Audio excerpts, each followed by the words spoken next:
Je ne pense pas être féministe et je ne me reconnais pas du tout en tant qu'homme féministe. Donc, même si j'ai rien contre ni les féministes ni les hommes, mais c'est vrai que bon, ce qualificatif, personnellement, je ne sais pas ce que c'est.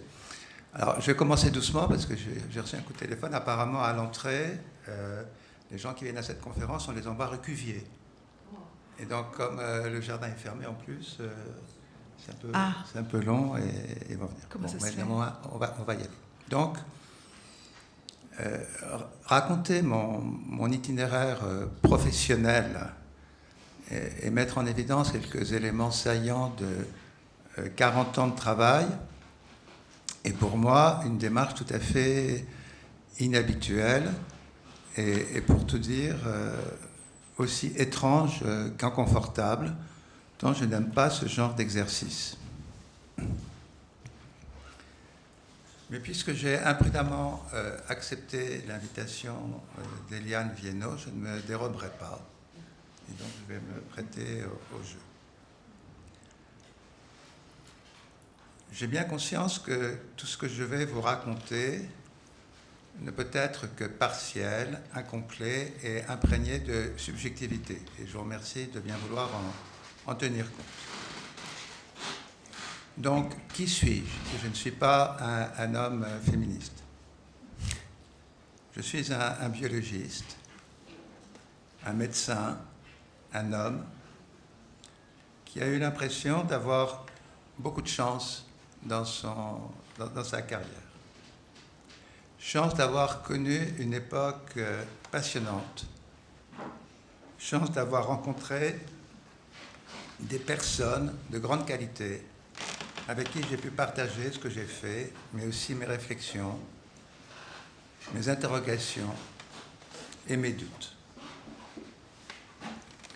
Si j'ai souvent eu l'impression de partir dans tous les sens, finalement, au bout de 40 ans, je constate que mon itinéraire a été jalonné de quelques mots-clés, comme reproduction, procréation, parenté, origine, éthique, auxquels il faudrait adjoindre, au gré des moments, des qualificatifs comme naturel, artificiel, impossible, désiré, dissocié, mystérieux, perturbant, etc., etc.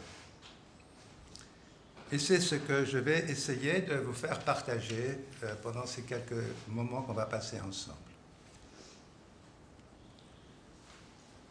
Comment a débuté mon histoire ? Comment j'en suis venu à goûter la reproduction, à m'intéresser à la reproduction ? En fait, c'est le fruit de deux rencontres, ou plutôt d'une rencontre et d'un fait. La rencontre, c'est celle d'un homme qui est décédé maintenant et qui s'appelait Bernard Ponsonpès. Bernard Ponsonpès était professeur d'entomologie à Jussieu et il s'intéressait à la reproduction des insectes. Et il se trouve que pour des circonstances familiales, nous passions nos vacances au même endroit. Quand lui était professeur, moi j'étais un petit garçon. Et Bernard Ponsonpès me parlait de ce qu'il faisait. C'était un homme passionné. Et puis plus tard, quand j'ai fait médecine, il m'a dit « Mais tu devrais faire de la reproduction, tu devrais faire des sciences. » Et je pense que ce serait une bonne chose. Deuxième événement au départ, c'est pendant mes études. Je militais à l'UNEF. Il y avait eu la guerre d'Algérie. Et puis avec quelques étudiantes et étudiants en médecine, on s'est retrouvés à l'AMNEF en 1966 et 1967, où on a créé la première permanence de planning familial en milieu étudiant. Il faut se rappeler que 1966-1967, c'était une période où, bien entendu, l'avortement était interdit, mais la contraception aussi était interdite. Il était interdit même de parler de la pilule. Toute information donnée sur la pilule était condamnée par la loi. La seule méthode dont on pouvait parler à l'époque, c'était le diaphragme. Dans cette permanence de planning, avec les collègues, étudiantes et étudiants avec qui j'ai travaillé, j'ai appris un certain nombre de choses. J'ai appris ce que pouvait être la détresse des femmes, des étudiantes en l'occurrence, confrontées à des difficultés dans leur vie sexuelle et dans leur vie reproductive. J'ai appris le travail en équipe avec des collègues. J'ai appris la réflexion pluridisciplinaire. Réflexion pluridisciplinaire qui n'était pas que théorique, mais qui partait de cas concrets, qui partait des situations auxquelles nous étions confrontés dans les consultations, dans les permanences que nous tenions. J'ai aussi rencontré à cette époque Joëlle Bonnery, qui était à l'époque étudiante en gynécologie et que j'ai retrouvée par la suite dans un certain nombre d'autres combats que nous avons menés ensemble. Et puis il y a eu 68, et puis j'ai terminé mes études de médecine, j'ai posé la question de savoir quoi faire, et j'avais ce souvenir de ce que me racontait Bernard Poisson-Pès, et j'ai eu envie de faire des sciences et de faire de la reproduction. Et donc il y avait un DEA à l'époque qui s'appelait le DEA d'endocrinologie, si je me souviens bien, et de physiologie de la reproduction, dont le responsable était Alfred Jost. Et je me suis inscrit à ce DEA. Parmi les enseignants, il y avait Jost, Poisson-Pès, Charles Thibault, Étienne Beaulieu. Et s'est posé la question du stage de recherche. Et là, il y a eu une situation assez curieuse, c'est que j'ai bien entendu cherché un laboratoire de reproduction médicale dans les hôpitaux parisiens. Et je n'ai pas trouvé aucun service, aucun laboratoire qui s'intéressait à la reproduction. Et finalement, avec l'aide d'Émile Papiernik, je me suis dirigé vers l'INRA à Jouy-en-Josas, où il y avait une station de physiologie animale dirigée par Charles Thibault, qui s'intéressait à la reproduction. Et pourquoi l'INRA s'intéressait à la reproduction? Parce qu'il y a des enjeux économiques. Contrôler la reproduction des espèces domestiques, ça représente des intérêts économiques très importants, et donc l'INRA investissait dans la recherche en reproduction, alors que la médecine n'investissait pas dans le domaine de la reproduction.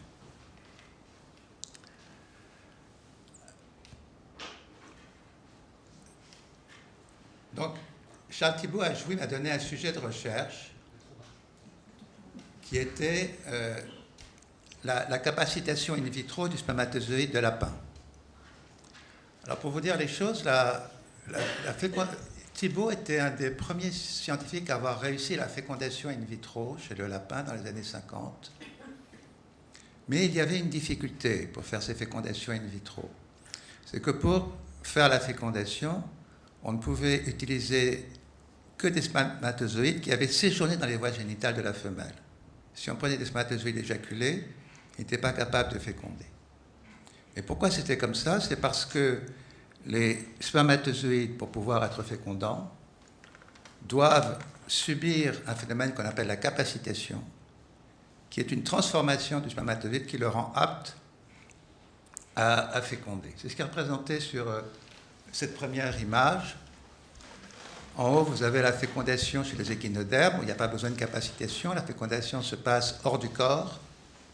Et là, les spermatozoïdes vont rencontrer l'ovule, en général aussi avec l'aide de substances biochimiques qui peuvent être chimiotactiques pour attirer les spermatozoïdes, quelquefois, comme chez l'oursin. Mais chez les mammifères, fécondation intracorporelle, interne, avec éjaculation des spermatozoïdes dans les voies génitales de la femme. Il faut que les spermatozoïdes remontent les voies génitales de la femme et aillent féconder l'ovocyte. Et ce qu'avait montré un chercheur anglais et un chercheur américain depuis les années 50 qui s'appelait Austin et Chang, indépendamment, chez la souris et chez le rat, c'est que pour qu'un spermatozoïde soit fécondant, il faut qu'il reste un certain temps dans les voies génitales, pendant lequel le spermatozoïde va subir ces transformations pour pouvoir être fécondant. Et cette capacitation va modifier le spermatozoïde modifier son mouvement. Le mouvement du spermatozoïde se modifie. Et la capacitation, ça joue essentiellement sur les échanges membranaires, et notamment les échanges ioniques. Et puis, la capacitation, ça aboutit à un phénomène extraordinaire qu'on appelle la réaction acrosomique, c'est-à-dire que le spermatozoïde qui se fixe sur la zone pellucide, qui est la coque qui entoure l'ovocyte, transforme complètement la partie antérieure de sa tête, ici, qu'on appelle l'acrosome, car seuls les spermatozoïdes qui ont fait cette réaction peuvent pénétrer à travers la zone pellucide et aller fusionner leur membrane avec la membrane de l'ovocyte. En effet, cette réaction acrosomique entraîne des modifications moléculaires de la membrane nécessaires à la fusion intergamétique et à la fécondation. Ce qui me semblait passionnant dans cette capacitation, c'est que, donc, ça veut dire que le spermatozoïde, pour être fécondant, a besoin de la femelle, a besoin de la femme. Et qu'il faut donc qu'il y ait une coopération. Il faut qu'il y ait une rencontre entre le spermatozoïde et le voie génitale de la femme. Il faut qu'il y ait des modifications moléculaires pour que la fécondation se fasse. Ces échanges jouent un rôle à un autre niveau. On le sait par ailleurs. C'est que la fécondation, ce n'est pas simplement la pénétration du génome paternel dans l'ovocyte, c'est aussi une activation de l'ovocyte par le spermatozoïde. C'est-à-dire que le spermatozoïde qui vient au contact ici de la membrane ovocytaire entraîne une vague, comme qui est représentée ici, de pics de calcium. C'est-à-dire qu'il y a des décharges de calcium qui se font à l'intérieur du cytoplasme de l'ovocyte. Ces décharges de calcium vont réactiver tous les processus cellulaires de l'ovocyte, donc vont l'activer. Ça va permettre un certain nombre de transformations immédiates pour que la fécondation se déroule bien, notamment une modification de la zone pellucide pour qu'il n'y ait pas d'autres spermatozoïdes qui rentrent dans l'ovocyte, un achèvement de la méiose avec formation du pronucléus femelle, donc toute une série de phénomènes qui sont nécessaires à la formation d'un embryon normal. Et cette activation de l'ovocyte est aussi nécessaire pour toute la suite du développement embryonnaire. Donc ce que je trouve passionnant dans cette affaire, c'est que d'une part, le spermatozoïde ne peut pas féconder si les voies génitales féminines et des éléments féminins ne l'ont pas modifié pour qu'il puisse féconder. Et l'ovocyte, lui, ne pourra former un embryon que si le spermatozoïde l'a activé. Bon, en l'occurrence, on sait maintenant que c'est une enzyme, la phospholipase zeta, qui joue un rôle dans cette activation de l'ovocyte. Donc vous voyez comment, déjà, moi, quand je commençais à travailler, cette interaction mâle-femelle, féminin-masculin, est essentielle dans ce qui peut former un être, hein, en l'occurrence créer un embryon, et tout ce qui se passera par la suite. Quand j'étais à l'INRA, Julian-Josas, c'était dans les années 68-71, j'ai appris la recherche. Qu'est-ce que j'ai appris à l'INRA? J'ai appris la démarche scientifique. Poser des hypothèses, monter un protocole, avoir des résultats, interpréter les résultats, etc. J'ai appris à se méfier des idées reçues, à la nécessité pour une analyse scientifique de connaître ce qu'on appelle la littérature scientifique, c'est-à-dire lire tout ce qui a été fait, tout ce qui a été publié, c'est-à-dire connaître les sujets sur lesquels on travaille. J'ai appris que ce qui est vrai, c'est ce qui est démontré. Mais j'ai aussi appris que la vérité peut résulter quelquefois de cheminements non conventionnels, voire complètement iconoclastes, et qu'il ne faut pas en avoir peur. J'ai appris, parce que l'équipe était assez extraordinaire, c'était cette période de post-68, la confrontation des idées et la diversité des points de vue qui sont facteurs de progrès. J'ai appris aussi qu'en science, les questions sont beaucoup plus nombreuses que les réponses. À Jouy, j'ai rencontré un certain nombre de personnes, Charles Thibault, donc, qui était le patron, mais il se trouve que j'ai rencontré Jacques Testard, nous partagions un certain nombre de choses à l'époque et nous travaillons ensemble. Ondine Boncel et beaucoup d'autres chercheurs qui travaillaient sur la production des poissons, des campagnols, etc., etc. Et c'était passionnant. Mais quand j'étais là-bas, il y a un jeune professeur de médecine qui crée le premier laboratoire qui s'intéressait à la reproduction. Je vous l'avais dit avant, j'en avais cherché, je n'en avais pas trouvé. Et voilà qu'un enseignant de médecine, le professeur Georges David, montait à l'hôpital du Kremlin-Bicêtre la première structure de l'assistance publique qui s'intéressait à la stérilité, et plus particulièrement à la stérilité masculine. Cette époque fut aussi une époque passionnante. Quand on a commencé, tout était à découvrir, tout était à construire. Et puis, très rapidement, on a eu conscience aussi de nos impuissances pour aider les hommes stériles à devenir pères. Et nous observions, nous voyions, nous écoutions toutes les difficultés qu'elles étaient confrontées.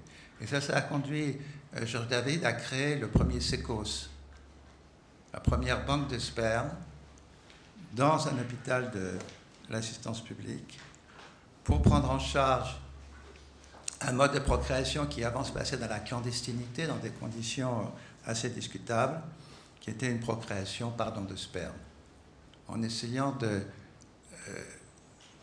d'ouvrir à une pratique de ce mode de procréation qui soit médicalement, techniquement, sécuritairement, si je puis dire, et éthiquement acceptable par la société. Notre cellule de travail, c'était le spermatozoïde. Le spermatozoïde sous toutes ses formes. Vous avez là des images de spermatozoïdes humains en microscopie électronique, etc. Et voilà le SECOS. Ce qui caractérisait le SECOS, c'était la congélation du sperme. En effet, l'utilisation de sperme congelé permettait d'organiser les procréations par don de sperme. La congélation du sperme permettait aussi de conserver les spermatozoïdes, par exemple pour préserver la fertilité d'hommes quand elle était menacée, d'hommes qui recevaient des traitements potentiellement stérilisants, comme par exemple des chimiothérapies ou des radiothérapies dans des traitements anticancéreux, par exemple. Le travail auquel on a été confronté avec le SECOS, c'était donc essentiel, et on a été extrêmement surpris quand David a monté cette activité. On a été envahi de demandes, de couples qui venaient nous voir en disant bon, on voudrait avoir un enfant. L'homme disait je suis stérile, on voudrait avoir un enfant par don de sperme. Et c'était une situation difficile. D'abord, il fallait qu'on trouve des donneurs de sperme. Donc il fallait recruter les donneurs. Les donneurs étaient anonymes, étaient bénévoles, étaient volontaires. Et nous avons toujours eu des donneurs de sperme, et nous n'en avons jamais eu assez. Je vous ai mis là les derniers résultats connus de 30 ans d'activité des SECOS, puisque le SECOS de Bicêtre a été le premier, puis après il y a eu de nombreux SECOS qui ont été créés dans d'autres CHU. Il y a à l'heure actuelle 23 SECOS. Et il y a un article qui va apparaître le mois prochain qui fait le bilan de 30 ans d'activité du SECOS. La courbe rose que vous voyez correspond aux demandes d'insémination artificielle avec sperme de donneur. Vous voyez comment dans les années 70, cette demande a explosé pour atteindre à peu près 3000 nouvelles demandes d'aide à la procréation par don de sperme. Au début des années 90, cette demande a chuté considérablement, a chuté à peu près de moitié, parce qu'il y a une technique de fécondation in vitro qui a été mise au point, qu'on appelle l'ICSI, qui consiste à injecter des spermatozoïdes à l'intérieur des ovocytes, je vais vous montrer ça tout à l'heure, et qui permettait de traiter un certain nombre d'hommes qui apparemment ne pouvaient absolument pas devenir pères naturellement. Et donc beaucoup d'hommes ont pu être pris en charge par ces nouvelles techniques, et d'où la demande de procréation par don de sperme a diminué, mais elle n'a pas disparu complètement, puisque vous voyez que maintenant, il y a à peu près chaque année 1500 couples qui toujours font une demande de procréation par don de sperme. Et puis ces couples, quand ils ont eu un premier enfant, ils reviennent nous voir pour en avoir un deuxième ou un troisième, et donc c'est la courbe bleue. Et puis, ça a créé des enfants. Et vous voyez qu'il y a eu jusqu'à 2000 enfants par an à peu près qui naissaient. Et à l'heure actuelle, il y a entre 1000 et 1500 enfants chaque année qui naissent. Et on estime que depuis 1973, quand a été créé le premier sécos à Bicêtre, il y a environ 50 000 enfants aujourd'hui qui sont nés avec l'aide des sécos. En bas, la courbe jaune, c'est le nombre d'hommes volontaires pour donner leur sperme qui se sont présents dans les sécos. Et ils ne sont pas assez nombreux pour pouvoir répondre de manière satisfaisante à la demande des couples. Et ça explique qu'il y a quelquefois des délais d'attente relativement importants. Qu'est-ce que j'ai appris à Bicêtre dans ces années-là? J'ai appris que la reproduction, mais aussi la procréation, c'est quelque chose de compliqué. J'ai aussi appris que derrière un spermatozoïde, il y a un homme. Et que si on considère que le spermatozoïde, on passe à côté de beaucoup de choses. Et ça a été un des points, je trouve, très positifs de Georges David et de l'équipe quand on a créé ce laboratoire, c'est qu'il n'y avait pas un homme qui venait pour un examen dans ce laboratoire, un examen de sperme ou autre, sans qu'il soit reçu par un médecin, un entretien. Et souvent, nous étions les seuls médecins qu'il rencontrait. On est en effet dans ces situations de stérilité face à une situation, une situation complètement extraordinaire, médicalement parlant, et je dirais de tous les points de vue.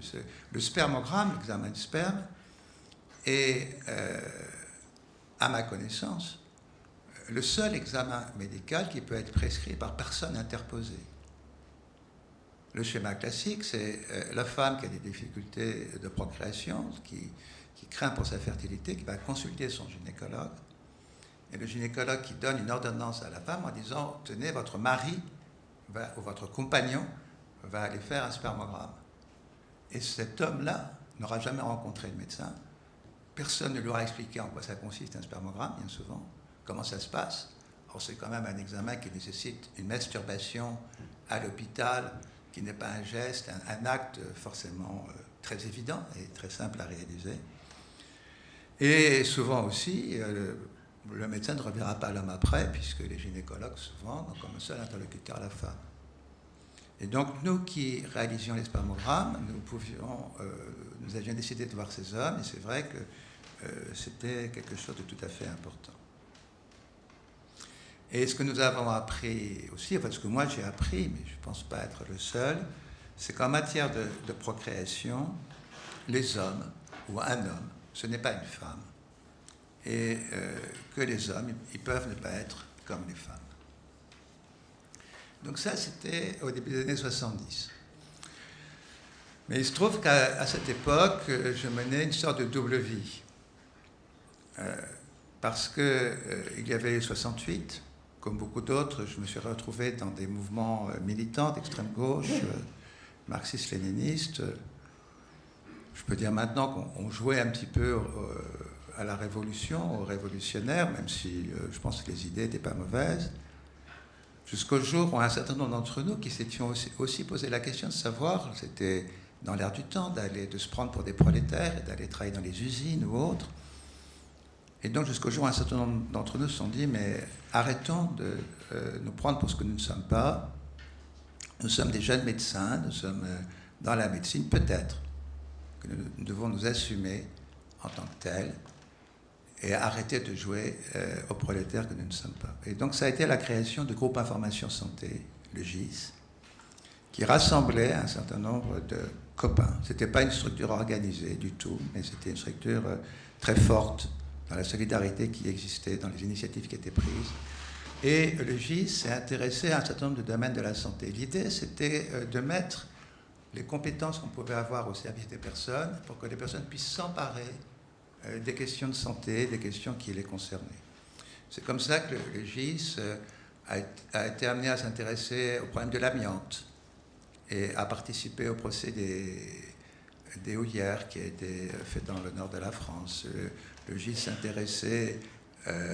non, pardon, c'est pas l'amiante, les houillères, c'est la silicose. Oui, mais on s'est aussi intéressé à l'amiante. Il y a aussi un dossier qui a été fait sur l'amiante à l'époque. On s'intéressait à l'hôpital, s'intéressait à un certain nombre de choses. Et puis au sein du GIS, il y avait un petit groupe qui était le groupe SAR, Sexualité, Avortement, Reproduction. Ce groupe où on était 3. En dehors d'Irène, ma compagne, et moi, il y avait Annie Lesnay, qui était une chercheuse chez Étienne Belliard à Bicêtre. Et on avait envie, c'était un peu la continuité de ce qu'on avait fait dans le planning familial. Joël Brunerie aussi était avec nous à l'époque. Et on avait envie d'agir, on avait envie de faire des choses, mais on ne savait pas quoi faire. On ne savait vraiment pas comment être efficace pour faire progresser la libération du corps des femmes, mais par elles-mêmes, pas par nous, en matière de sexualité, de reproduction, et qu'elles évitent de connaître les drames auxquels elles étaient confrontées habituellement.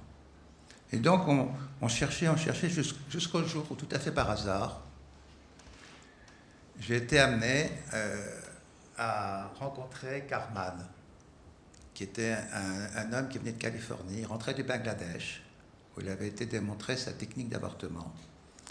Et grâce à une journaliste du Nouvel Observateur qui s'appelle Keniz Mourad, il s'est arrêté à Paris pour démontrer sa technique d'avortement et faire un avortement qui a été fait chez Delphine Seyrig devant un certain nombre de personnes. Et il se trouve que j'ai été là pour assister à cet avortement et que pour moi, ça a été comme un coup de tonnerre parce que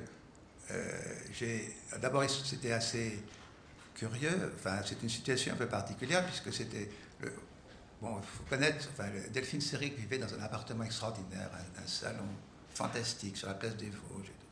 Et dans ce salon, c'était un dimanche matin, il y avait 20, 30 personnes. Et puis il y avait 2 hommes, Karman et moi. Tous les autres, c'était des femmes. C'est un peu comme le conseil scientifique de l'IEC.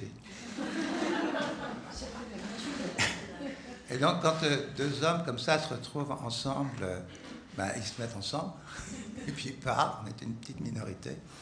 Et donc Karman m'a raconté sa technique. Et puis, comme j'étais le seul médecin en plus présent ce jour-là, il m'a demandé de l'aider pour l'interruption de grossesse. Il prenait l'avion 3 heures après pour rentrer en Californie. Et donc il a fait l'avortement sur une jeune fille qui était là. Et puis il m'a expliqué ce qu'il fallait faire pour aider cette jeune fille, si elle avait des douleurs, si elle avait une infection, etc. Et moi j'ai été fasciné par la technique que j'ai vue. Il m'a laissé aussi des canules, il m'a laissé du matériel. Et j'étais fasciné parce que tout d'un coup, l'avortement, ce n'était pas du tout ce que je savais, ce que j'avais imaginé, ce que j'avais appris. En effet, à l'époque, quand on était étudiant en médecine, jeunes médecins, nous ne voyions dans les services hospitaliers que les complications, et que les complications dramatiques des avortements. Nous voyions les perforations utérines, les hémorragies, les comas, les stérilités post-abortives, toutes ces complications qui nous donnaient une vision de l'avortement, mais complètement dramatique. Et tout d'un coup, Karman m'a montré que ça pouvait être autre chose. Ce que Karman m'a dit aussi, c'est, mais tu sais, il y a des publications scientifiques, il y a des publications médicales qui rapportent ce que je dis. Ce n'est pas simplement ce que je fais là, tu devrais t'informer, tu devrais te renseigner. Et donc, suite à ça, quand j'en ai parlé avec mes copains du GIS, au début, ils étaient comme moi, ils n'arrivaient pas à admettre que ce soit possible. Et puis, on a pensé que le meilleur moyen de faire avancer les choses, c'était de faire des avortements. Donc, on a fait des avortements. Mais c'est là où ce que j'avais fait à Jouy a été utile, c'est qu'on a voulu aussi que si on faisait des avortements, ce soit médicalement et scientifiquement irréprochable, et que si on faisait des avortements, c'était pour démontrer que c'était possible sans correspondre à cette image que tout le monde avait de l'avortement à l'époque. Et deuxièmement, si on faisait des avortements, ce n'était pas simplement pour en faire, mais pour que la situation change en France et changer la loi. Et c'est pour ça qu'on a pensé qu'il y avait eu le manifeste des femmes qui disaient avoir avorté et que nous, on pourrait faire le manifeste des médecins qui disaient faire des avortements. Et donc, nous avons fait ce manifeste, tout le monde connaît l'histoire. on n'a pas été en prison, on a donné un dossier. Ce qui a beaucoup été notre force à l'époque, parce qu'on n'était pas du tout connus, c'est que à la conférence de presse, le jour du manifeste, il y avait un dossier médical où il y avait le bilan des 100 premiers avortements qu'on avait faits, avec un bilan tout à fait détaillé, scientifiquement. Voilà, mais ça, je crois que ça a beaucoup aidé à crédibiliser notre démarche. Alors, il y avait un autre point, c'est qu'on s'était dit, mais tout ça, ça va peut-être déboucher sur autre chose, parce qu'il y avait vraiment une demande sociale, un problème important. Et ce n'est pas nous, médecins, qui pouvons porter ça, et ce n'est pas nous, médecins, qui devons porter ça. Et donc, on s'était dit, il faut qu'il y ait autre chose qui existe. Et on avait rencontré quelques personnes, et c'est ça qui a été à l'origine du MLAC, le mouvement pour la liberté de l'avortement et la contraception, qui a porté ce mouvement jusqu'au changement de la loi. Et de manière délibérée, d'ailleurs, aucun de ceux d'entre nous, médecins, qui avions été à l'initiative de la pratique de l'avortement en France, n'avons occupé des postes de responsabilité au sein du MLAC parce que nous pensions que ce n'était pas aux médecins à porter ça. Alors cette époque a été une époque pour moi aussi étonnante et extraordinaire. Je rencontrais des gens formidables aussi. Je citerai que 2 personnes qui, à mon avis, ont joué un rôle très important à l'époque dans tout ce qui s'est passé. L'une était Simone If, qui était la responsable du planning familial à Paris et qui nous a beaucoup soutenus et qui a beaucoup soutenu la démarche du MLAC et qui a beaucoup aidé à ce que le MLAC existe. Et une deuxième personne qui a joué aussi un rôle très important, qui était Jeannette Lahotte. Jeannette Lahotte était une syndicaliste de la CFDT, qui était vice-présidente, si je me souviens bien, de la CFDT à l'époque. Et nous l'avons rencontrée et tout de suite elle a été convaincue par ce projet de mouvement qui a été le MLAC. Et d'une autre manière que Simonif, moins spectaculaire, elle a beaucoup aidé à ce que le MLAC existe, puisse se développer et mène le combat qu'il a pu mener. Je voulais leur rendre hommage à toutes les deux. Pour ma part, je suis revenu au laboratoire à Kremna-Bicêtre et je continuais à travailler. Et il y avait l'insémination avec sperme de donneur. Et puis comme tournant autour de ça, on s'est mis à congeler du sperme aussi. Je vous l'ai dit, on peut congeler du sperme pour des hommes qui reçoivent des traitements stérilisants, chimiothérapie, radiothérapie. Et il y a aussi des hommes qui sont stérilisés volontairement à but contraceptif, c'est la vasectomie. Et donc on a proposé aussi la conservation du sperme avant vasectomie et on a développé un travail sur la vasectomie. Et du coup, ça nous a conduit aussi à développer un travail sur la contraception masculine. Et là aussi, j'ai rencontré des gens formidables. Mais avant d'en parler, je vais rester sur l'insémination avec sperme de donneur parce que cette activité d'insémination avec sperme de donneur a aussi généré des situations, des questionnements extrêmement importants. À la fin des années 80, nous avons été sollicités par des hommes qui étaient séropositifs pour le VIH et qui voulaient devenir pères par don de sperme parce qu'ils ne voulaient pas contaminer leur compagne, qui était séronégative, ils ne voulaient pas contaminer l'enfant. C'était une situation très difficile parce que nous avions des couples qui souhaitaient procréer et à cette époque, le sida n'était pas du tout ce qu'il est maintenant. Ces hommes étaient en état de mort annoncée. D'ailleurs, certains des hommes que nous avons aidés à devenir pères sont morts assez rapidement. Un même, je me souviens, c'était pour nous très difficile pendant la grossesse de sa femme. Donc, il y a eu ce travail-là. Et puis, dans les années 90, j'avais migré à Cochin à l'époque, il y a un autre type de demande qui s'est manifesté, qui a été assez perturbante pour moi au début, et qui a soulevé beaucoup de questions et qui en soulève encore, qui est la demande de couple dont l'homme était un transsexuel. Il s'agissait d'hommes qui avaient été des femmes, qui avaient changé de sexe, qui s'étaient fait opérer, qui avaient demandé leur changement d'état civil. Il y avait eu un jugement, donc ils étaient des hommes, socialement. Ces hommes vivaient en couple avec une femme et voulaient devenir pères. Et voulant devenir père, ils venaient au sécos et souhaitaient une insémination avec don de sperme. Moi, je ne connaissais rien au transsexualisme. Et donc d'abord, j'ai appris qu'est-ce que c'était que le transsexualisme. Pour ça, j'ai été aidé aussi par des personnes que j'ai rencontrées, notamment Colette Chilan, qui est une des personnes qui connaît mieux ce sujet, qui l'a le plus étudié, et qui, donc voilà la définition qu'elle donne du transsexualisme, qui est une définition, comme elle appelle, opérationnelle, hein, pratique. Dans mon activité, mon domaine est toujours confronté à des questions pratiques. Donc on s'est beaucoup posé de questions et finalement nous avons décidé de considérer les demandes de ces couples, qui d'ailleurs répondaient aux obligations légales de l'insémination avec sperme de donneur. Et nous avons monté une procédure de prise en charge de ces couples, si possible sans a priori. Comme je vous le disais tout à l'heure, j'avais appris au départ que bon, il ne faut pas avoir trop d'a priori dans le domaine de la recherche et dans le domaine de la pratique. Il faut essayer de comprendre les phénomènes.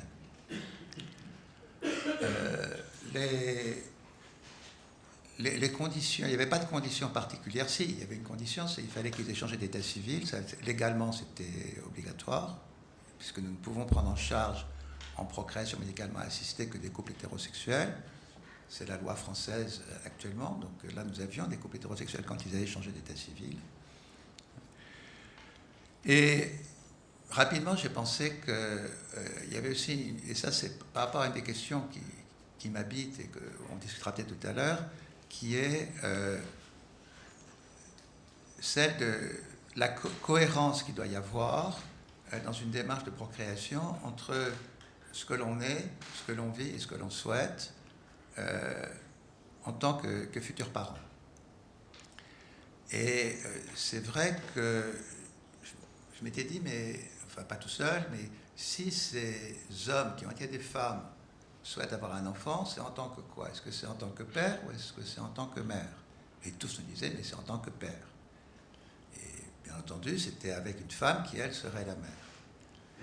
Et on disait donc, bon, si c'est en tant que père, c'est pas en tant que mère, et cela signifie que l'utérus qu'il porte, il ne faut pas qu'il existe, parce que l'utérus, c'est la possibilité de venir. Ce qui caractérise la maternité, en dehors des aspects génétiques, c'est ce qui est finalement ce que vous avez, vous, mesdames, que moi, je ne connaîtrai jamais, et j'en suis tout à fait désolé, c'est de porter un enfant dans un utérus, à moins qu'on transfère un utérus dans le ventre. Enfin, ça, c'est un peu compliqué.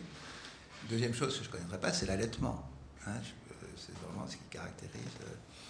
pour moi, la maternité.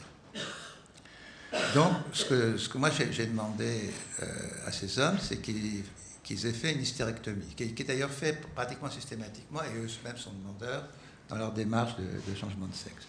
Et ça, c'était pour éviter ce genre de situation, qui effectivement, depuis, s'est produit aux États-Unis et en Espagne, d'hommes transsexuels, mais qui n'ont pas été opérés de leur utérus et qui par la suite sont devenus enceintes.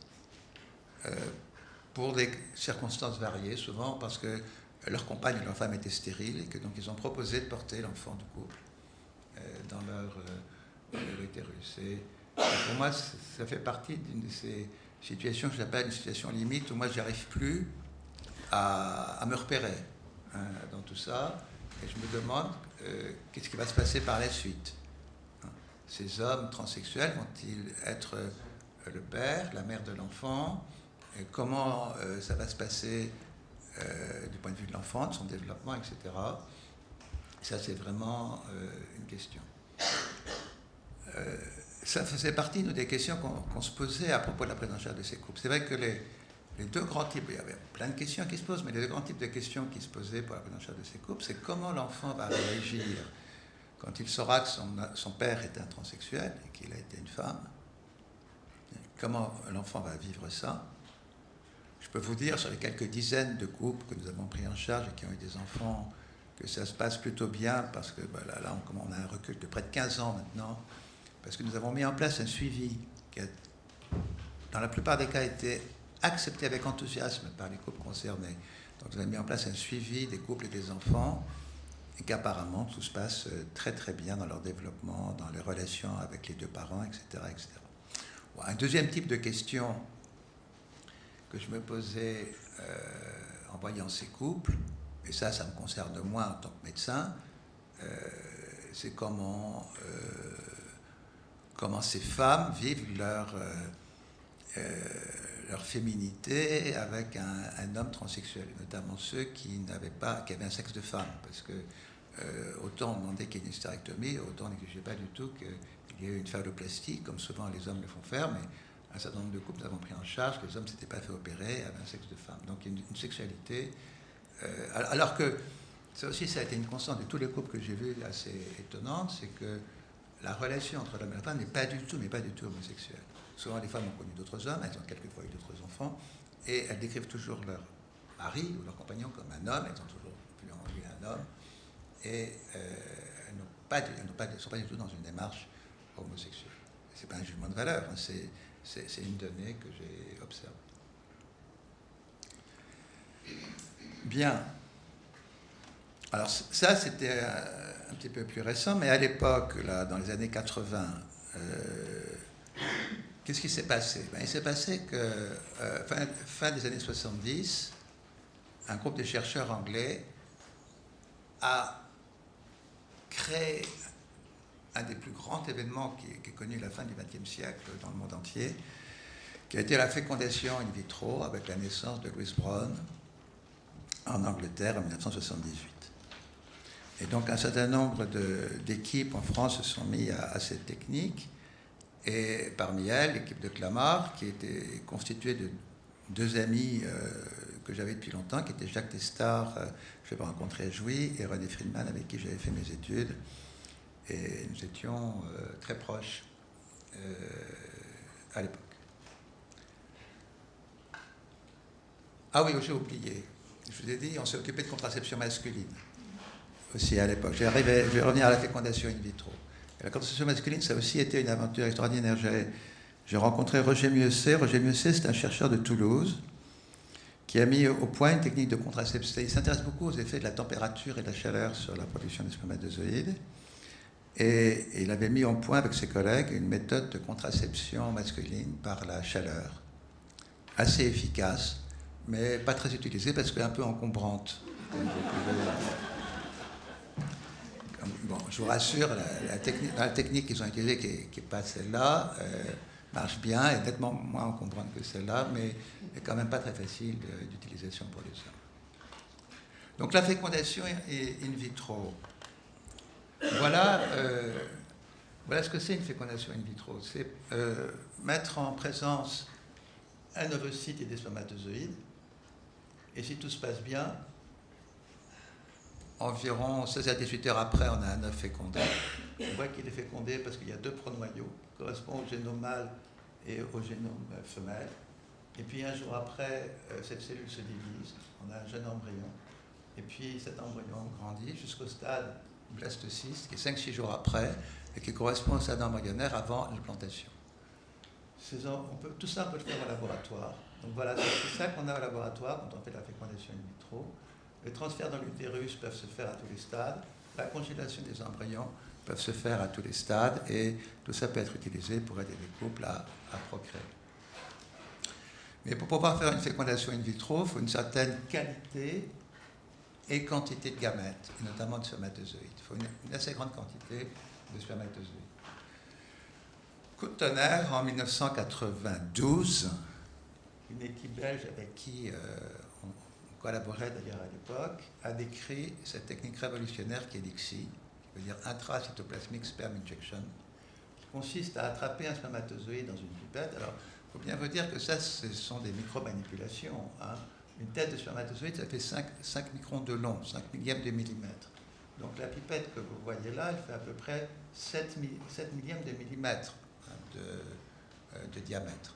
Donc on attrape le spermatozoïde qui monte dans la pipette, et puis une autre pipette tient l'ovocyte, et on injecte le spermatozoïde dans l'ovocyte, on retire la pipette, et alors qu'on a l'impression d'avoir fait un traumatisme extraordinaire à cet ovocyte, puisque c'est comme si on rentrait un pieu dans l'abdomen de quelqu'un, eh bien, l'ovocyte se comporte très bien après. La tête du spermatozoïde forme le pronucléus mâle, une cellule embryonnaire qui va se développer apparemment tout à fait normalement. Et maintenant, il y a des millions d'enfants qui sont nés après ce type de technique. Et ça se passe très bien. Cette technique de fécondation in vitro a été une révolution pour la prise en charge des couples stériles, car elle a permis de prendre en charge des cas de stérilité masculine que nous étions incapables de traiter autrement.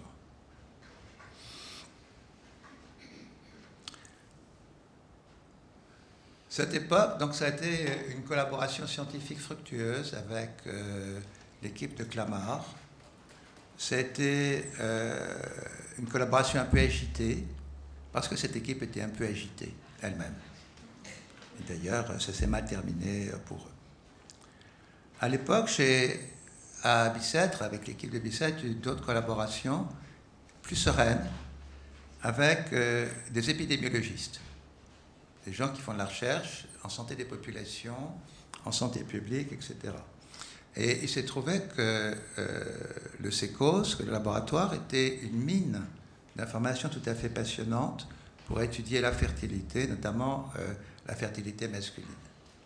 Et quand, au début des années 90, des questions se sont posées sur d'éventuelles modifications des fonctions génitales de l'homme, la fertilité de l'homme, une baisse de la production des spermatozoïdes, il se trouve que nous avions des données qui avaient été recueillies dans des conditions assez correctes pour pouvoir être exploitées. Nous avions des données qui permettaient de répondre aux questions qu'on voyait se multiplier dans la presse à l'époque. Et donc nous avons travaillé dans ce domaine. Ça a été une orientation de recherche du domaine qui se poursuit d'ailleurs encore actuellement d'autres manières, sur la fertilité, ses modifications éventuelles. Et je ne vais pas beaucoup parler de ça parce que tout ça s'est résumé dans un livre qui est sorti il y a très peu de temps, à la découverte, La fertilité est-elle en danger, que j'ai rédigé avec Bernard Gégou, qui est un chercheur INSERM, qui dirige une unité de recherche à Rennes, et qui lui fait des recherches fondamentales, des recherches de toxicologie, et avec Alfred Spira, qui est un épidémiologiste, avec qui je travaillais à Bicêtre depuis la fin des années 70. Et donc, on traite toute cette question de tous les facteurs susceptibles d'agir sur la fertilité humaine et masculine, tous ces facteurs environnementaux, tous ces produits, etc., dans ce livre qui fait un peu le tour de la question, et je n'en parlerai pas plus. Parmi les multiples questions que nous avions, il y avait celle des conséquences de l'assistance médicale à la procréation pour la santé des enfants.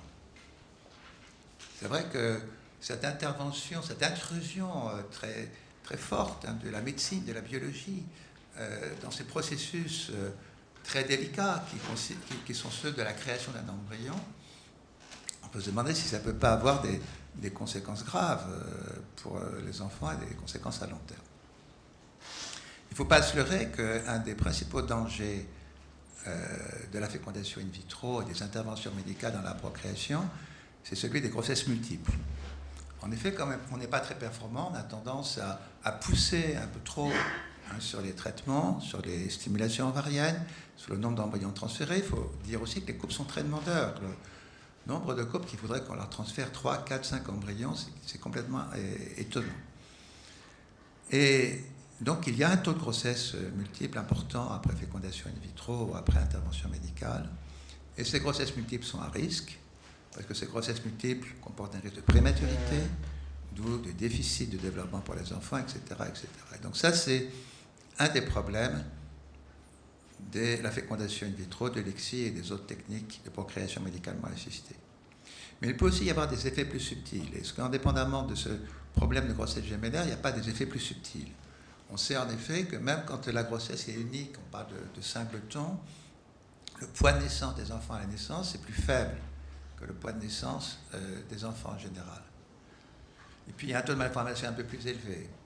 Mais est-ce que c'est lié à la technique ou est-ce que c'est lié à d'autres facteurs? On sait par exemple que des couples stériles, des couples qui ont des difficultés de procréation, même quand ils procréent naturellement, ont un risque aussi plus élevé d'avoir des enfants qui sont porteurs de problèmes. Donc, c'est assez compliqué à analyser.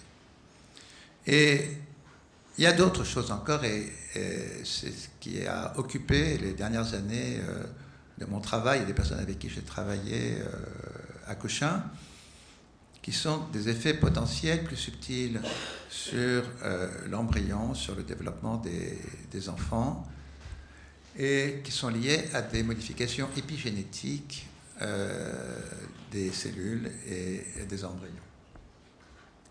Alors, c'est quoi l'épigénétique? L'épigénétique, c'est, on pourrait dire, l'ensemble des mécanismes qui régulent l'expression des gènes. Bon, le code génétique, qui correspond à la molécule d'ADN, vous connaissez tous. Mais ce que vous savez peut-être moins, c'est que cette molécule d'ADN, elle est enroulée autour de grosses protéines qu'on appelle des histones, qui sont présentées ici en bleu ou en rouge, et que ces histones, selon leur conformation, permettent à la molécule d'ADN d'être plus ou moins déroulée et aux gènes de s'exprimer ou pas. Et que donc la composition protéique du noyau influence l'expression des gènes.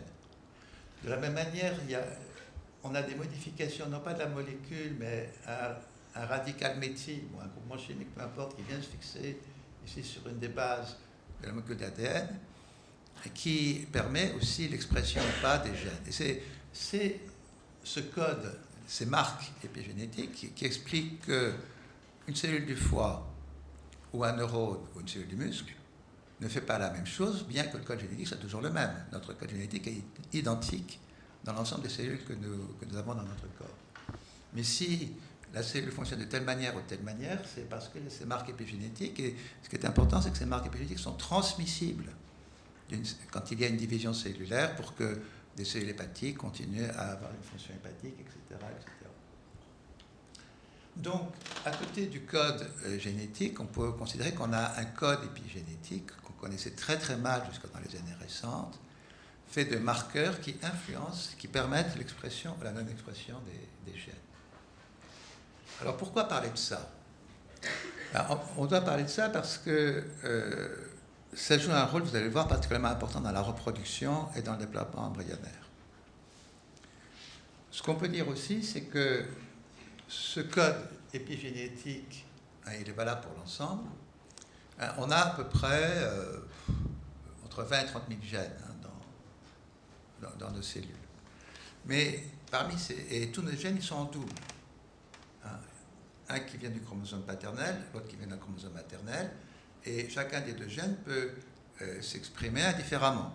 C'est ce qui explique d'ailleurs que s'il y a une mutation seulement sur un des deux gènes, l'autre gène prend le relais et qu'il n'y a pas vraiment de pathologie qui se développe et que la pathologie va se produire quand les deux gènes identiques sont mutés, comme par exemple dans le cas de la mucoviscidose, où la maladie n'apparaît que si il y a homozygosie ou hétérozygosie composite avec deux gènes mutés. Mais s'il y en a deux qui ne marchent pas, ça va, on va bien. À l'exception de quelques gènes, pas très nombreux, on estime qu'il y en a environ une centaine, qu'on appelle des gènes soumis à empreinte. Et qu'est-ce que c'est que les gènes soumis à empreinte? C'est des gènes qui jouent un rôle notamment dans le développement, on va le voir, mais qui, pour qu'ils puissent jouer un rôle normal, doivent être soit le gène paternel, soit le gène maternel. Et donc, il faut que, si c'est le gène paternel qui doit s'exprimer, il faut que le gène maternel soit inhibé. Et donc, il faut que ce gène maternel soit marqué par ce qu'on appelle une empreinte maternelle, pour que le gène paternel s'exprime, et réciproquement. Et si ce n'est pas le bon gène qui s'exprime, ou si les deux s'expriment, ou si aucun s'exprime, eh bien, ça entraîne des perturbations, quelquefois extrêmement importantes, du développement. Et puis, on sait maintenant que ça peut entraîner des tumeurs, ça peut entraîner aussi des troubles plus tard, des troubles métaboliques, des troubles cardiovasculaires dans le développement. Alors, comment on a mis en évidence le rôle de ces gènes soumis à empreinte? Ça avait été fait dans des expériences qui n'étaient pas des expériences chez l'homme, bien entendu, et qui consistaient à prendre des œufs fécondés avec deux pronoyaux, comme je vous l'avais expliqué tout à l'heure, un pronoyau mâle et un pronoyau femelle. Et puis, par micromanipulation, on a retiré un des deux pronoyaux, on a remis un autre pronoyau mâle, on a fait ce qu'on appelle des androgénotes, c'est-à-dire des œufs avec des œufs diploïdes. Au lieu que ce soit un génome paternel et un génome maternel, c'était deux génomes paternels. Et réciproquement, on a fait des gynogénotes avec deux noyaux maternels. Et puis, on a transféré les embryons chez la souris, parce que ça a été fait chez la souris. Et puis, on a regardé ce qui s'est passé par la suite. Et ce qui s'est passé, ça a été tout à fait étonnant. Vous avez ici représenté au milieu de la situation normale, avec l'embryon qui se développe, le placenta, et puis ici, le sac vitellin, qui est la membrane qui entoure la cavité amniotique et l'embryon. Eh bien, si l'embryon est gynogénote, c'est-à-dire s'il a deux pronoyaux femelles, l'embryon se développe à peu près bien, mais le placenta ne se développe pas. Et le sac vitellin pas très bien. Si par contre, l'embryon est androgénote, l'embryon se développe mal, par contre le placenta se développe très bien. Donc ça veut dire qu'il y a une différence qui est liée à l'origine paternelle ou maternelle des embryons entre le développement de placenta et le développement de l'embryon. Et donc il faut qu'il y ait, pour qu'il y ait un développement normal, une complémentarité d'un génome d'origine paternelle et d'un génome d'origine maternelle. Et ça, moi je trouve ça tout à fait fascinant, parce que ça revient à ce que je vous disais tout à l'heure, j'avais observé quand on s'occupait de capacitation, c'est que là aussi, dans le développement embryonnaire, il y a une complémentarité d'un génome paternel et maternel pour que l'embryon se forme bien et que ensuite l'enfant se développe bien. C'est d'ailleurs ces perturbations une des raisons pour lesquelles les individus clonés ont tant de problèmes de développement, et on pense que ce sont des perturbations épigénétiques qui sont à l'origine des mauvais développements des clones. Alors, ces gènes soumis à empreinte jouent un rôle dans le développement, dans la croissance, aussi sur la fonction neurologique, et puis sur la viabilité de l'embryon, sur la formation du placenta. Et donc, il y a un certain nombre d'anomalies qui se manifestent quand il y a une perturbation des gènes soumis à empreinte. Parmi ces anomalies, il y a des maladies qu'on appelle les maladies des gènes soumis à empreinte, comme la maladie, ça porte des noms compliqués, de Beckwith-Willman, ou de Prader-Russell, ou d'Angelman, des retards de croissance intra-utérin, et qui sont des pathologies du développement des enfants, avec beaucoup de malformations, beaucoup de difficultés. Et il y a quelques années, les personnes qui travaillent sur ces pathologies ont constaté que parmi les enfants porteurs de ce type de pathologie, il y avait un nombre anormalement élevé de ces enfants qui avaient été conçus par assistance médicale à la procréation.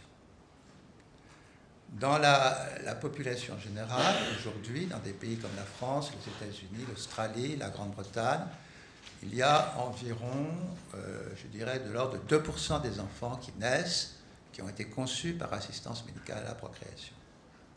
Eh bien, dans les registres de ces maladies, pour ceux qui s'en occupent, ils ont constaté qu'il pouvait y avoir jusqu'à 10% des enfants qui avaient été conçus par assistance médicale à la procréation. Donc un nombre nettement plus élevé. Et donc la question s'est posée de savoir s'il n'y avait pas un lien entre les techniques et des modifications de ces gènes soumis à empreinte. Alors pourquoi ça joue un rôle important? C'est que si on prend que la méthylation de l'ADN, qui est ce qui se passe au niveau de la molécule d'ADN elle-même, je vous ai dit ce radical méthyle qui vient pour bloquer l'ADN, on se rend compte que dans le développement, il faut que cette méthylation de l'ADN des gènes soumis à empreinte se fasse de manière différente dans la lignée germinale femelle ou féminine, dans la lignée germinale mâle. On a une empreinte différentielle pour que justement ce ne soit pas identique chez l'homme et chez la femme. Et cette empreinte différentielle, elle se fait pendant la formation des gamètes. Et après la fécondation, alors qu'on a une déméthylation globale de la totalité du génome, qui est suivie d'une reméthylation, déméthylation d'ailleurs qui ne se fait pas à la même vitesse dans le génome paternel et dans le génome maternel, je ne vais pas trop rentrer dans les détails, les gènes soumis à empreinte, eux, ils restent complètement méthylés. Donc ici, pendant la gamétogénèse, au moment de la fécondation, au tout début du développement, avant l'implantation, il y a des modifications des marqueurs épigénétiques qui sont très importants pour tout ce qui va se passer par la suite. Et donc, l'idée, c'est que peut-être nos interventions, nos techniques pourraient influencer, pourraient modifier ces fonctions épigénétiques. Et ça a été l'objet de travaux qui ont été développés dans l'équipe, en collaboration aussi avec des chercheurs de l'INSERM et des chercheurs de l'INRA, et qui ont été menés notamment par Patricia Falk, qui a soutenu sa thèse il n'y a pas très longtemps, avec l'aide de Hélène James, et qui ont trouvé qu'effectivement, après une stimulation ovarienne ou après une fécondation in vitro, on pouvait avoir des modifications de l'expression de gènes soumis à empreinte au niveau des blastocystes, hein, qui pouvaient peut-être être source de difficultés.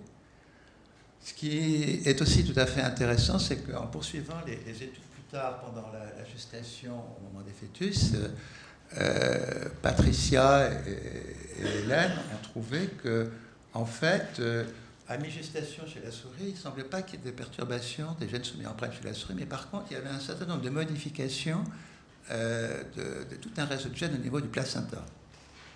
Comme s'il y avait une forme de régulation qui se faisait pendant le développement embryonnaire et qui pouvait permettre seulement aux embryons de se développer, avec un rôle du placenta sur ces phénomènes de régulation.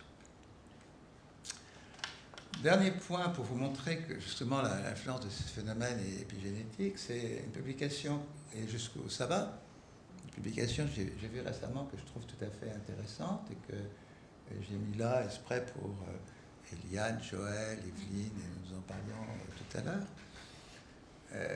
Ça rapporte les résultats d'une étude qui a été publiée récemment, faite par une équipe japonaise, qui a fabriqué ce qu'ils appellent des embryons sperme-free, ou des embryons bimaternels. C'est-à-dire que, selon le même principe que je vous ai expliqué, ils ont fait des embryons uniquement avec des génomes d'origine maternelle, pas de participation paternelle. Ils ont transféré ces embryons chez la souris, et puis après, ils ont étudié la vie des petits souriceaux qui naissaient de ces embryons bimaternels comparés à des embryons contrôle. Et aux surprises, ils ont trouvé que la durée de vie des embryons qui avaient uniquement des gènes d'origine maternelle était nettement plus important que, vous voyez, ça c'est un nombre de jours, hein, que des embryons normaux. Et en plus, ces embryons bimaternels étaient moins gros. Vous avez ici les souris bimaternelles par rapport aux souris contrôle. Et donc, apparemment, quand on a uniquement des gènes d'origine maternelle, on vit plus longtemps et on est moins gros. Et ben, ça rejoint l'observation qui est que les femmes vivent plus longtemps que les hommes, de manière générale. Et bon, il y a aussi beaucoup d'études là-dessus. On évoque beaucoup les facteurs d'environnement, de nutrition, etc. Mais peut-être qu'il y a aussi une composante génétique à cette longévité, longévité de la vie des femmes. Et d'ailleurs, l'hypothèse des chercheurs japonais, parce qu'ils ont fait aussi des études avec des souris qui avaient délété de certains gènes soumis à empreinte, etc., c'est que ces différences sont liées à des gènes soumis à empreinte, des gènes soumis à empreinte paternelle, et qu'il y a des gènes soumis à empreinte paternelle qui seraient répresseurs de la durée de vie des gens, en l'occurrence les souriceaux, et que si ces gènes paternels répresseurs ne sont pas là, eh bien les souriceaux vivent plus longtemps. Donc vous voyez toutes les conséquences que peuvent avoir ces phénomènes de gènes soumis à empreinte. Comme il ne faut pas que je parle trop longtemps, je vais terminer sur un autre niveau. Vous voyez, je vous ai un peu emmené dans la biologie fondamentale, c'est parce que ça a été mon travail, ça a été ma carrière, mais comme je vous l'ai dit, tout ce qu'on a fait, ça a suscité plein de questions, et notamment des questions éthiques. Et ces questions, vous les connaissez tous, elles envahissent les médias à longueur de temps, elles occupent quelquefois les hommes politiques, elles occupent beaucoup de gens. Là, je vous ai mis bon, je ne vais pas faire de pub, mais je vous ai mis la couverture d'un ouvrage qui qui a été publié aussi il y a quelques mois. Il y a presque 2 ans maintenant, j'avais organisé pour l'Académie de médecine avec un avocat qui s'appelle Catherine Palais-Vincent une série de débats, de conférences sur toutes les problèmes éthiques posés par l'assistance médicale à la procréation, donc touchant l'embryon, le fœtus, l'enfant, après AMP. Et c'était un débat pluridisciplinaire. Il y avait des sciences humaines, des juristes, des médecins, etc.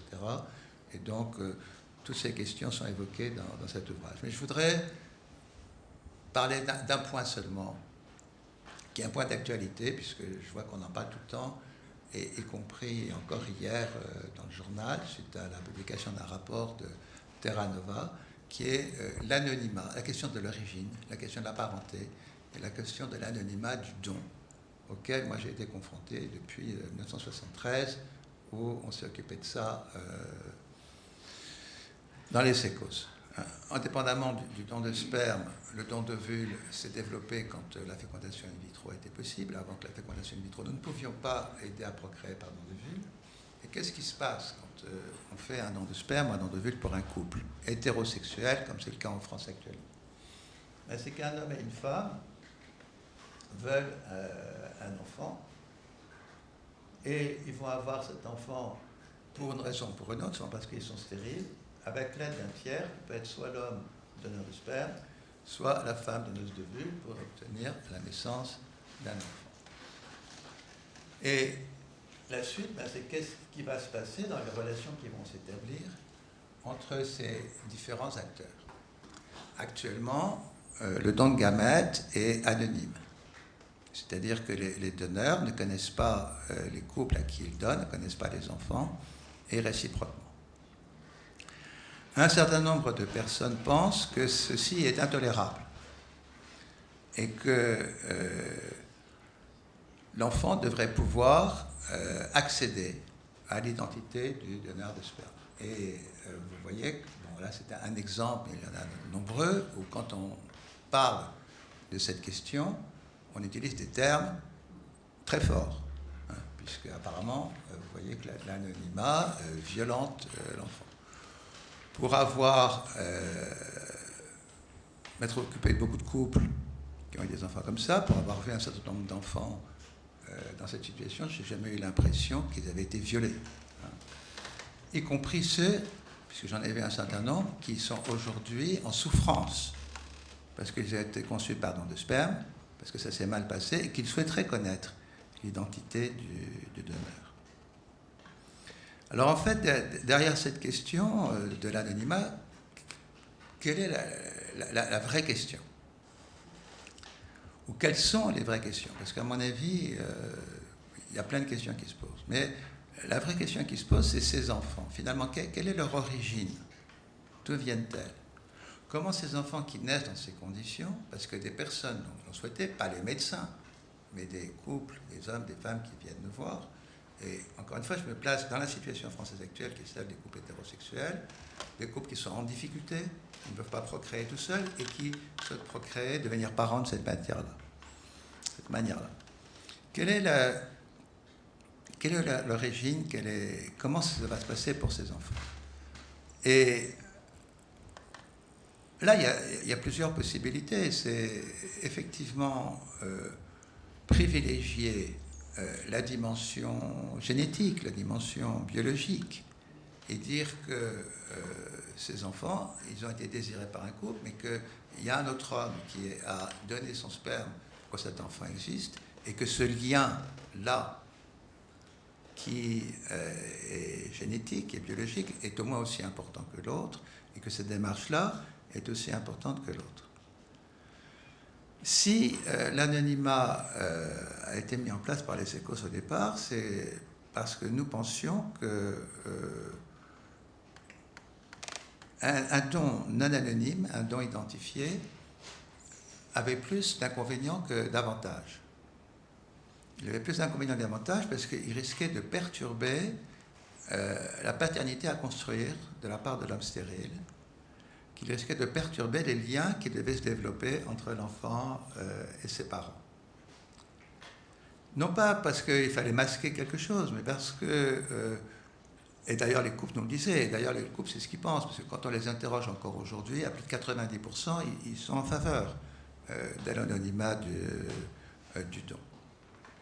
Et sans doute peut-être les enfants aussi, puisque les enfants qui s'expriment, peut-être quelques dizaines sur les 50 000 qui sont nés. Donc, nous pensions qu'il fallait favoriser ce lien avec l'homme qui avait choisi, qui avait décidé que cet enfant existe, plutôt qu'un lien avec le donneur.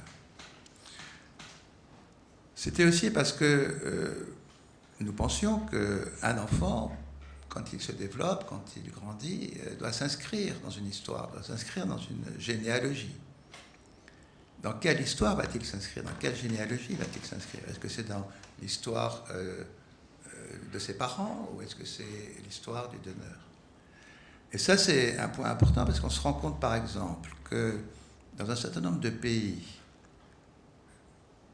et ça c'est surtout valable aux États-Unis, où les personnes qui ont eu des enfants par don de sperme souhaitent accéder à l'identité du donneur, leur demande ne s'arrête pas au donneur, mais souvent c'est aussi connaître les autres enfants qui ont été conçus par le sperme du même donneur, les autres enfants dans les autres familles, que ce soit la famille du donneur ou les autres familles qui ont bénéficié d'un don de sperme de cet homme. Et donc, une espèce d'établissement de réseau de liens dont je ne connais pas très bien la signification, ça n'a jamais été analysé très en détail, mais qui va nettement au-delà de simplement accéder à une information, qui est de connaître un visage ou de connaître une identité du donneur. Donc toutes ces questions sont vraiment assez compliquées. Et pour moi, je pense que, bon, c'est pas au médecin de décider si le don de sperme doit être anonyme ou pas. Je pense que bon, c'est la société qui doit le décider. Et que deux, aujourd'hui, tel que le débat est exprimé dans la plupart des articles que je peux lire dans la grande presse, il reste finalement extrêmement superficiel. Parce que je pense qu'il n'y a pas de réflexion qui va suffisamment au-delà pour essayer d'anticiper ce qui se passera par la suite. Je pense que les enfants qui sont à la recherche d'un donneur sont à la recherche d'autre chose que simplement connaître une identité ou une image. Et je n'ai pas pu m'empêcher de vous mettre cette photo d'un journal qui interviewait deux enfants qui font partie de ceux qui s'expriment beaucoup dans les médias. Hein, et voilà, vous voyez que le géniteur n'est pas qu'un géniteur. Hein. Ce géniteur est vécu vraiment avec une autre dimension. Certains pensent, parmi des sociologues, parmi des psychanalystes, parmi des théoriciens, que finalement, ces questions sont des détails parce que maintenant la société accepte bien la notion de pluriparentalité. Et qu'après tout, pourquoi la parenté ne serait pas découpée en plusieurs morceaux et qu'on ne pourrait pas avoir dans cette relation de pluriparenté une place pour le donneur et une place pour la relation à établir entre le donneur et l'enfant. Alors, pourquoi pas? Après tout, c'est peut-être concevable. Mais là, je trouve qu'il y a un paradoxe dans ce qui est exprimé là-dessus, puisque dans la plupart des cas, les personnes qui demandent cette levée de l'anonymat disent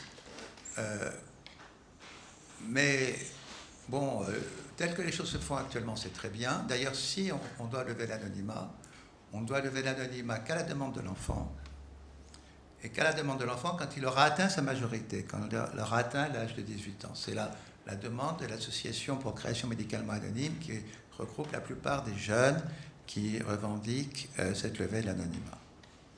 Et là, j'avoue, je ne comprends pas. Si ces jeunes ont des problèmes d'identité, des problèmes de construction de personnalité, je ne pense pas que ça va commencer. Je ne pense pas qu'il faut attendre 18 ans pour accéder aux donneurs qui leur permettent de se réaliser, de construire leur identité, de construire leur personnalité. il faudrait que ça se fasse avant. Et ce que je me dis, mais si il faut construire un système de pluriparentalité, pourquoi ce serait l'enfant qui devrait en décider, et seulement à 18 ans, sans que ce système existe avant? Et pourquoi ne pas permettre que ce système se construise dès le départ?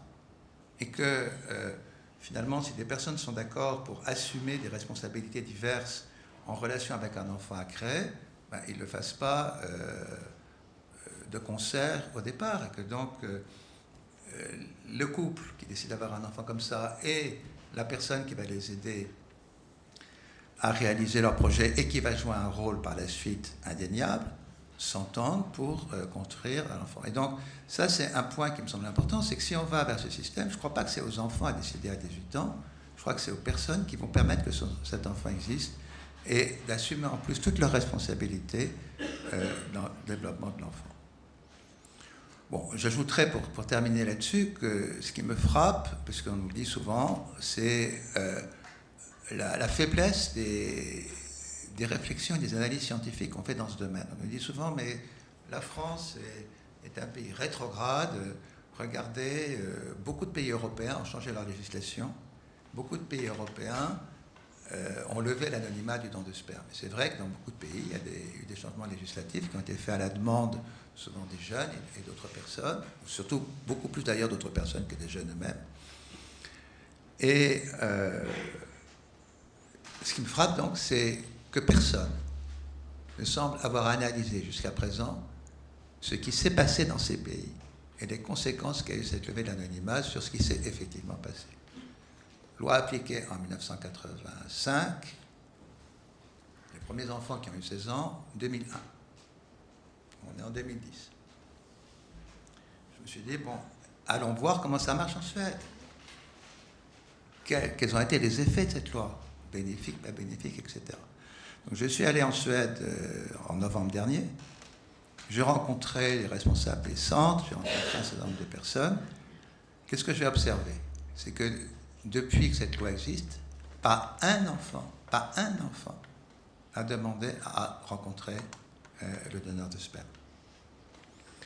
Et une des raisons pour lesquelles c'est comme ça, il y a deux raisons pour lesquelles c'est comme ça, c'est que la plupart des couples qui ont des enfants par don de sperme en Suède ne disent pas à leur enfant qu'il a été conçu par don de sperme.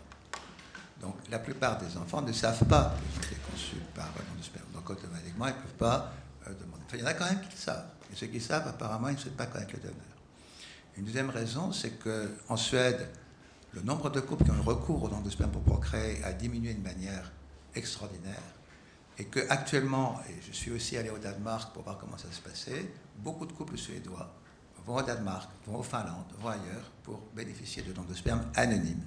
Parce qu'ils ne pensent pas être capables d'assumer une procréation avec un donneur qui ne soit pas anonyme.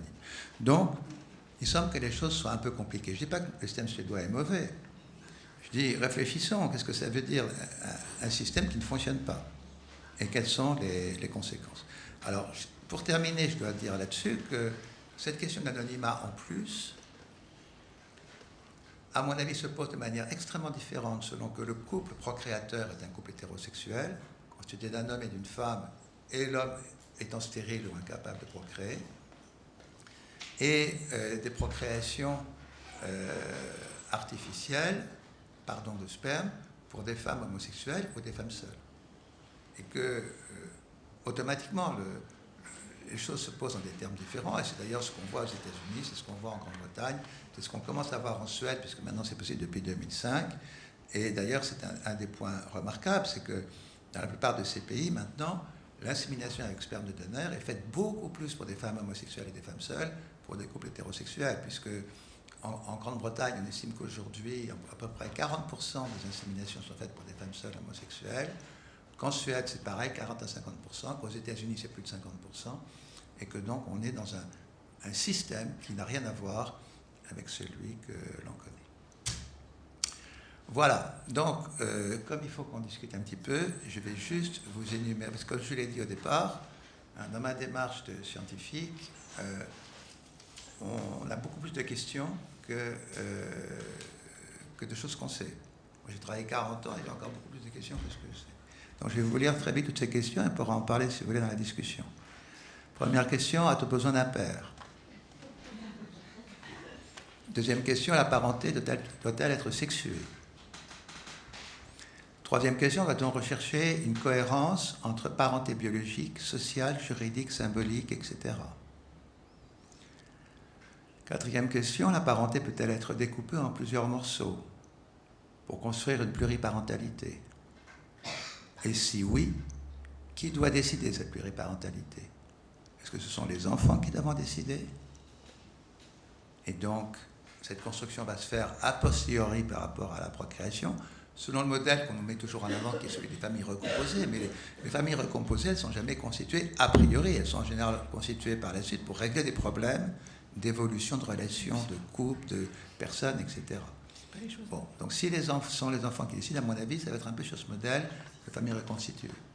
Est-ce que ce sont les parents qui doivent en décider? Et à ce moment-là, la construction va se faire a priori. Peut-être que c'est meilleur, mais peut-être aussi ça se passera mal, on en a des exemples. Est-ce que ce sont d'autres personnes qui doivent décider, comme les banques de gamètes, les banques de sperme, ou les médecins? Autre question, notre origine, d'où venons-nous? Qui a fait que nous soyons nés? Est-ce qu'on doit tout savoir? Est-ce que notre origine, il n'y a pas toujours des mystères? Est-ce qu'on ne doit pas laisser la place au mystère? Question que je me pose toujours. Enfin, ce que je retiens de tout ce que j'ai fait, c'est que dans tous les cas, la procréation est toujours une rencontre. Une rencontre de gamètes, une rencontre de sexe, une rencontre d'individus, une rencontre de hasard. Donc, reste à savoir entre qui se fait cette rencontre et comment se fait cette rencontre. Et puis enfin, pour moi, se pose la question, au milieu de tout ça, de la responsabilité et du pouvoir des médecins. Je trouve qu'on a tendance à les investir de pouvoir ou de responsabilités qui ne devraient pas toujours être les leurs, notamment dans le domaine de la reproduction, quitte à leur reprocher par la suite. Et que cette médicalisation de la procréation à laquelle on assiste depuis quelques dizaines d'années dans nos sociétés risque de poser vraiment un problème pour l'avenir. Merci de votre attention.